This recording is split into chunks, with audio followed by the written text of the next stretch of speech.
Troubleshooting RAM breaks down into one of two areas. A, installation errors. You've made a mistake during installing RAM or adding RAM.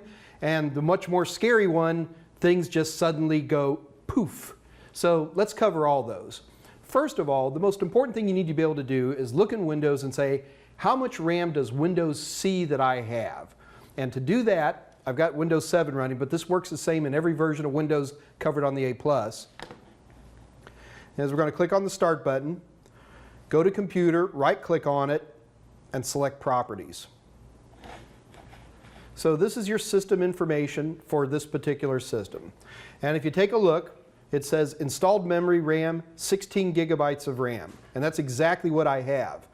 If I had, let's say I was doing an upgrade, I had 8 gigabytes and I wanted to upgrade to 16, so I put two 4 gigabyte sticks in there, and this still said 8 gigabytes, I probably messed up the RAM. I probably put the wrong speed of RAM in, I messed up the channel, I put different sizes of RAM in, or something really basic like that. It's always something simple. One of the things that's also very important is if you're going to be upgrading RAM, is you have to be able to say, well, what RAM is in my computer right now? If I walk up to your machine, I don't have your motherboard book or anything 9 times out of 10. So what I'd like to know is exactly how much RAM do you have in your computer, how many sticks, what type, what speed, what everything, so that I can go to the store and buy the RAM without having to come back, open the machine up more than once. So to do that, I turn to a really powerful tool, good old CPU-Z. Watch this guy. So CPU-Z goes a lot further than just for CPUs.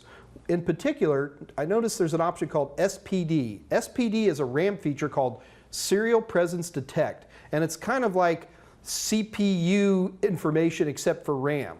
I can literally go through here and it'll show me exactly the type of RAM that I have, and it will tell me how big it is. This is a 4 gigabyte stick, but here's the cool part, look at this. It shows me all the slots. This particular system has 8 slots, so I can go through, oop, nothing in slot number 2, something in 3, nothing in 4, oop, I think I'm getting a pattern here, 5, nothing in 6, and something in 7, aha, and nothing in 8. So I can look at this system automatically and know that I've got 4 gigabyte DDR3 10,077 sticks in this system. I don't even have to open the computer.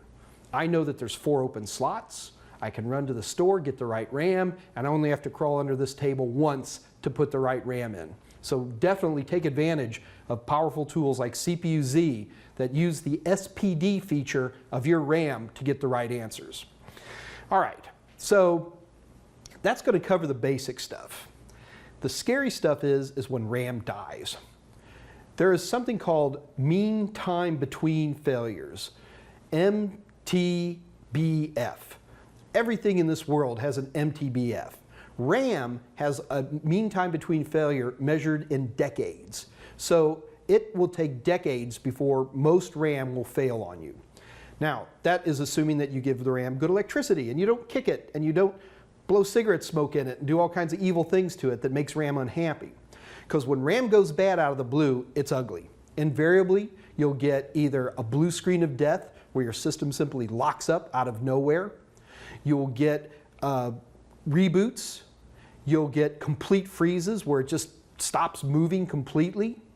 Sometimes you'll get what I call the melting screen, where literally the screen itself starts to decay. All of these errors point to bad RAM. Now, you got 2 choices here. You can either pull all your RAM out and buy some new RAM and see if that fixes it, or you can use memory testing tools. The world is separated into those who have Windows 7 and better and those who don't. If you don't, you're going to have to turn to a wonderful, powerful, and free tool that's been around for a long, long time called Memtest 86. Let's take a look at my copy of Windows XP that's actually booting into Memtest 86. Memtest 86 is a very, very old and well-updated program that does only one thing. It tests your memory. So what it's doing right now, and this is a very slow process, Memtest 86 takes hours to run. So memtest86 is running through my system, and it's just going in and testing my RAM very, very aggressively. You pretty much just boot into it. Oh, by the way, it's not a Windows program. You literally have to boot into memtest86. You can make an ISO disk and boot off of an optical media. You can boot off of a thumb drive, whatever you want, but you have to boot off of it. So this is memtest86. If he finds anything wrong, he'll report it to me and put it in very easy to read hexadecimal. This is a bit of a frustration with most memory testers because they don't sit there and say, that stick's bad. I wish somebody would invent one of those type of testing programs because I'd buy it. Instead, they use hexadecimal notation.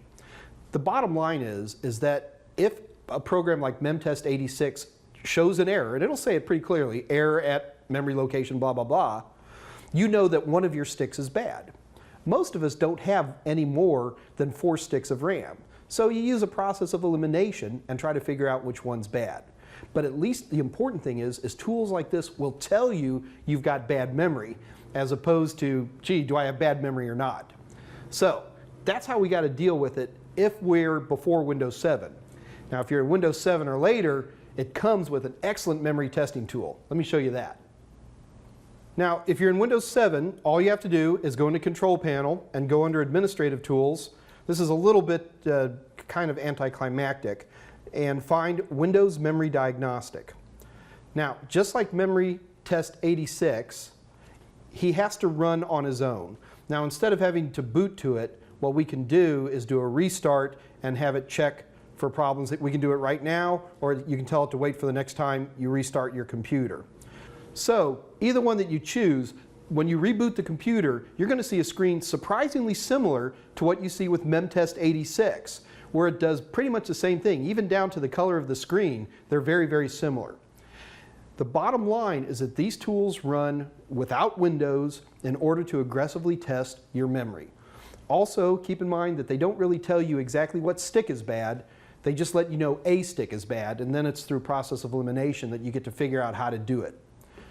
The trick to dealing with bad RAM, and I mean really bad RAM, is to appreciate that no one's going to point to a particular stick. You've got to take your time, march through it. If you've got 4 sticks, take 2 out. Is it running good now? Hey, one of those 2 is bad. Throw them both out and get 2 new sticks. But that's really the process you've got to go through in order to troubleshoot your memory.